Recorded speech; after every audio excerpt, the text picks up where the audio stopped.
Satu dokumen penawaran sebanyak 16 perusahaan, namun hanya ada 4 perusahaan yang mengajukan penawaran. Sidang lanjutan mantan Kepala Dinas Perhubungan DKI Jakarta Udar Pristono kembali digelar di Pengadilan Tindak Pidana Korupsi Tipikor Jakarta dengan agenda pembacaan dakwaan oleh Jaksa Penuntut Umum JPU.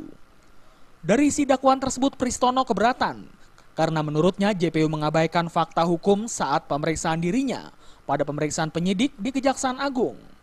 Lebih lanjut, isi dakwaan yang diprotes Pristono adalah dianggap tidak ingat siapa yang memberikan uang dari tahun 2011 sampai dengan 2014 yang mencapai 6,5 miliar rupiah.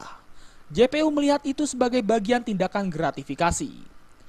Menurut Pristono itu adalah fitnah karena dirinya merasa tidak pernah bicara seperti itu karena uang tersebut adalah tidak diberikan oleh siapapun, bukan tidak ingat.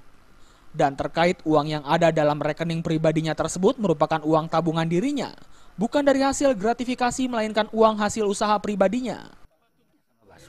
Kalau saya menabung apa nggak boleh saya menabung? Saya menabung kan pasti boleh dong. Menabung dengan uang saya sendiri, dan yang saya suruh itu adalah sekretaris saya sendiri. Uang-uang saya sendiri saya bawa dari rumah, bukan uang gratifikasi. Kalau uang gratifikasi harus jelas 4W1H.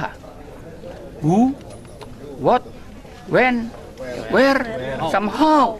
Mana? Di dakwaan nggak ada. Kalau nggak ada berarti kan ngarang. Nah kalau ngarang, siapa yang dirugikan?